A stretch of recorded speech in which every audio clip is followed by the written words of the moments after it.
你绝对不知道，原来还有这么多演员差点被戏服憋到窒息。我收集了15个令人惊叹的角色，等看完后，你或许会对他们刮目相看。I was absolutely blinded. 第一，汤姆·赫兰德。荷兰弟扮演的蜘蛛侠看起来非常完美，但他在幕后却不是很舒服，因为英雄归来对套装要求非常严格，以至于差点让荷兰弟无法呼吸。MJ 甚至说他害怕这套衣服会让荷兰弟憋死。最重要的是，该戏服还导致喝水和上厕所很麻烦，所以他不得不用吸管透过一个眼孔喝水，而且还必须提前45分钟安排上厕所的时间。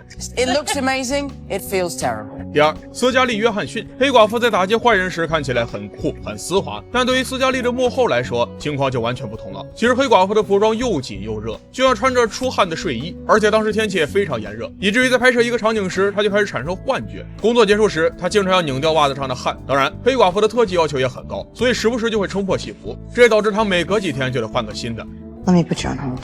第三，查德威克·博斯曼。已故的博斯曼将黑豹塑造成了一位令人尊敬的国王。虽然这个角色看起来很棒，但黑豹的服装让博斯曼有些难受。据了解，他被戏服闷得透不过气，主要还是因为太紧了，导致每次让博斯曼穿这件衣服都会感到焦虑。为了穿好戏服，他不得不进入禅宗状态以保持冷静。在真正的博斯曼风格下，他成功的演绎了电影中的代表性角色。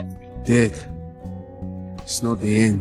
第四，小罗伯特·唐尼。实际上，在《钢铁侠1》中，差点让唐尼放弃了拍摄，因为马克3是一套非常闷热和限制的套装，而且还加头发。当他戴上头盔时，眼睛里只有 LED 灯。这所有的一切让唐尼有了心理阴影。幸运的是，漫威没有让他在以后的电影中戴头盔。可以看到，只需要穿上动作捕捉服和一些道具就能拍摄，这明显比之前好了很多。Hey, Robert, would you mind putting on that helmet? No?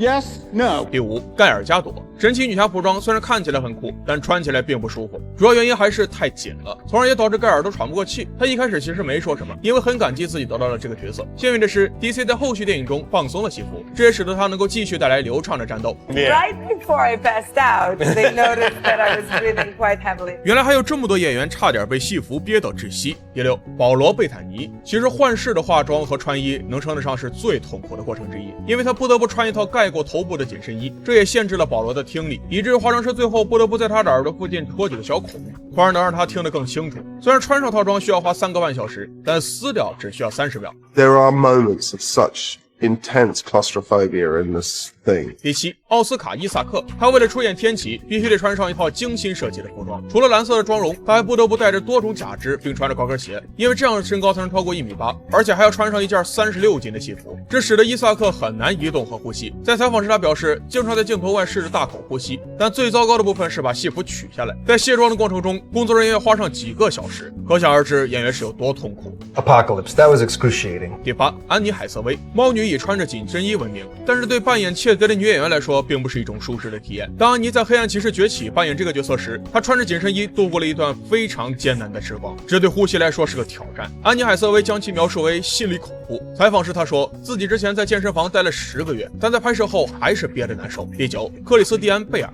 他在3部曲中扮演了蝙蝠侠，但实际上蝙蝠装给人的感觉并不像他看起来那么酷，而且戏服非常幽闭，特别是鼻子处。克里斯蒂安很多次都要摘下面具来呼吸。据透露，在蝙蝠侠黑暗骑士这部电影中，他差点晕倒。 Up with it, you know. This is a hell of an honor, really, getting to wear this. 第10，丹·史蒂文斯。我们在屏幕上看到的野兽完全是 CGI 特效，也就是大家熟知的动作捕捉。在开始扮演这个角色时，他不得不穿着笨重的衣服，而且还要踩着高跷走路。该服装让史蒂文斯身体持续过热，拍完一段就像洗了澡一样，这导致他的体重也随之减轻。为了不让体重降得太低，史蒂文斯每天都要吃很多东西来保持。 Will you join me for dinner? 你知道有哪些演员在戏服中感到窒息吗？第11，瑞安·雷诺兹。雷诺兹在电影中扮演韦德，又名死侍。他的戏服虽然很幽默，但对于呼吸来说确实是个挑战，因为头套里面又闷又热。雷诺兹在采访中表示道，其实最害怕的就是吐在面具里，因为里面根本没有多余的空间。第12，金凯瑞。这部由金凯瑞主演的真人版格林奇，拥有令人印象深刻的化妆和服装。化妆师花了8个小时完成了金凯瑞的全身化妆。据他描述，在穿上这套戏服后，感觉像是被活埋，而且在拍摄这部电影的过程中，金凯瑞经历了无数次疲惫。为了减少这种事情发生，制片方还请来了一名特工，从而训练他如何应对折磨。